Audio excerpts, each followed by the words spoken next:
Hey, it's Andy. Most people think leadership is about motivation, but it's not. It's really about state control. Because if you can't control your mind, you really can't lead your life, and you definitely won't be able to lead other people. So today, I'm going to show you how to train your brain in the best possible way using real neuroscience you can apply immediately. Let's dive in. Welcome to the Leading Life Podcast, the place where leadership meets real life. Here is where we talk about leading with intention, living with clarity, and getting better results for the people we serve every single day. If you're ready to grow, you're in the right place.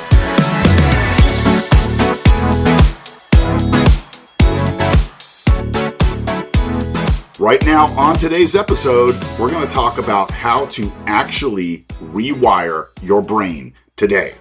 Welcome to the Leading Life Podcast. I'm Andy Zook, and this is where we talk about what it takes to grow, lead, and live with purpose. As always, I promise no fluff, no phony positivity, but just real tools that you can start using. Today, we are getting into something really powerful because your brain is not fixed, your habits are not random, and your leadership is not just personality, but it's biology that you can really train. And let's say something most people won't say out loud. You don't lack discipline. You've just trained your brain to choose comfort over effort. Every time you get up and hit snooze, or you avoid that difficult conversation or confrontation with somebody, or you scroll instead of start acting on what you want to do, you are reinforcing a neural pathway. And your brain starts saying, this is who we are. But remember, that's because your brain is wired for efficiency.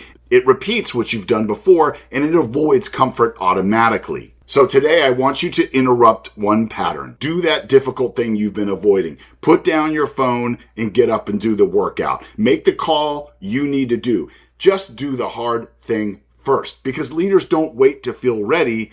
They train readiness through action. So I'll bring this to life for you, and that is, at the end of the day, I love to play blackjack online. I don't play with real money, but after a long day, this is kind of like my wind down. I listen to the news on the TV in the den, and I play blackjack.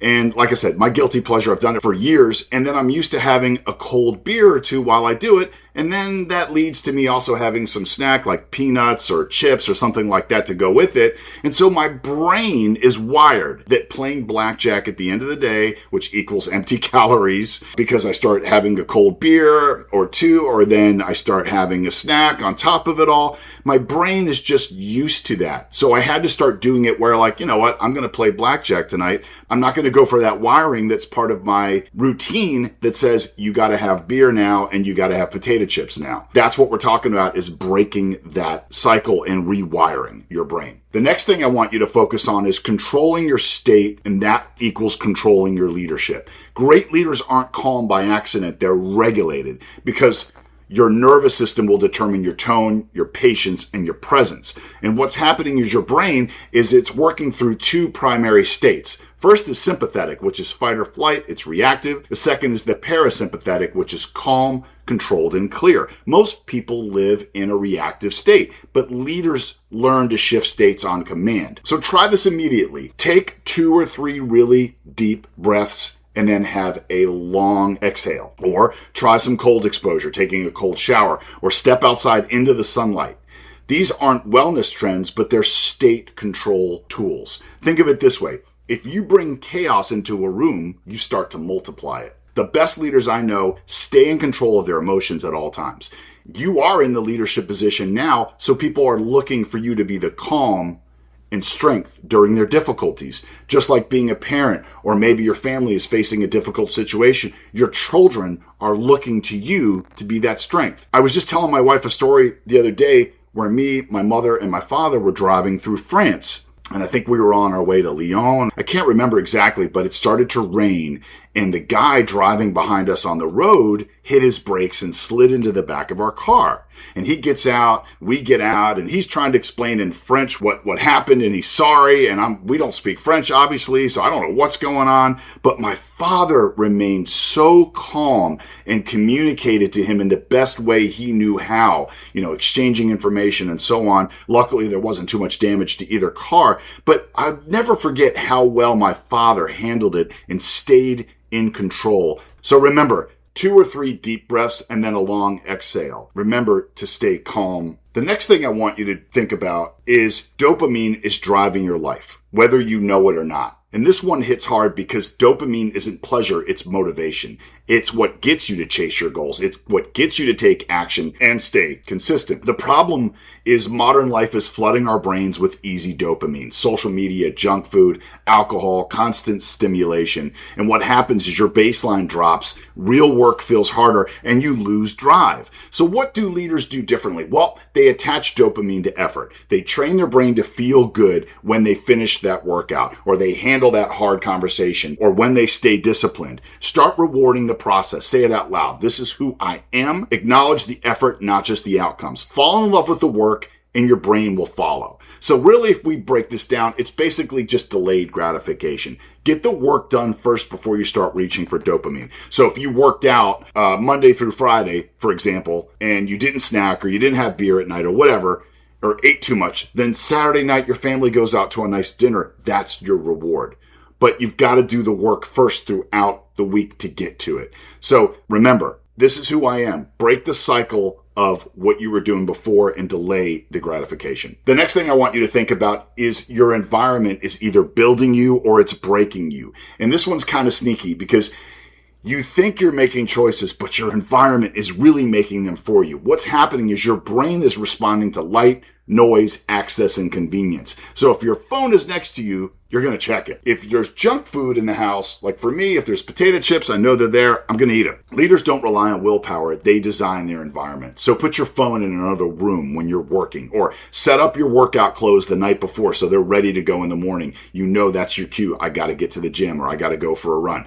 Create friction for bad habits and create ease for the good ones. Don't try to be stronger, but be smarter about your setup. You know, I think what really helps me is visualizing what I want. And I heard a great explanation by neuroscientist Emily McDonald. And she struggled herself with vaping. And she was addicted to nicotine.